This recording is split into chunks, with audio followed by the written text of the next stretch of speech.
அறிவோம் ஆன்மீக நாமம் அன்பர்களுக்கு என்னுடைய பணிவான வணக்கம்.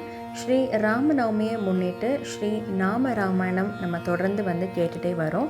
அந்த வரிசையில் இன்னைக்கு நம்ம தெரிஞ்சுக்க போகிறது யுத்த காண்டம். யுத்த காண்டம் அப்படிங்கிறது ராமனுக்கும் ராவணனுக்கும் இடையில் நடந்த யுத்தத்தை பற்றி விளக்குவதே ஆகும். வாங்க யுத்த காண்டத்தை நம்ம பாடல் வரிகளில் கேட்கலாம்.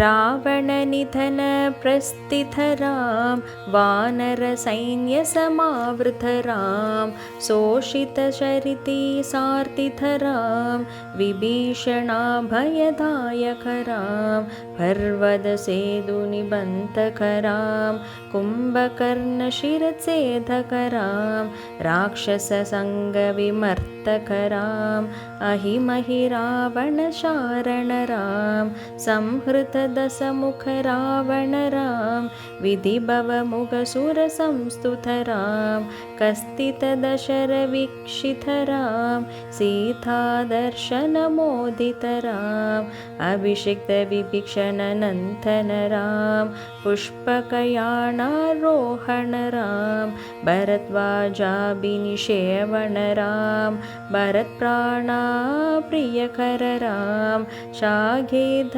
पुरिभूषण राम सकल स्वीय समानथ राम रत्नलसद्बीडास्थित राम पटाभिषेकालंकृत राम पार्थिव कुल सम्मानित राम विभीषणार्पित रंगक राम कीसकुलानुग्रहकर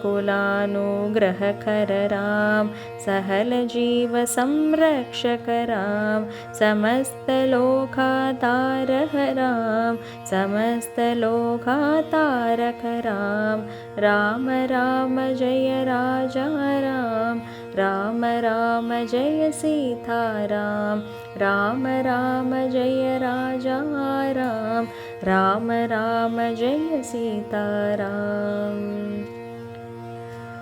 நாம ராமாயணத்தில் மொத்தம் 6 காண்டங்கள் நம்ம கேட்டாச்சு. இனி கடைசியாக வர்ற உத்தர காண்டத்தை நம்ம அடுத்த பகுதியில் கேட்கலாம். அதுவரை நன்றி, வணக்கம்.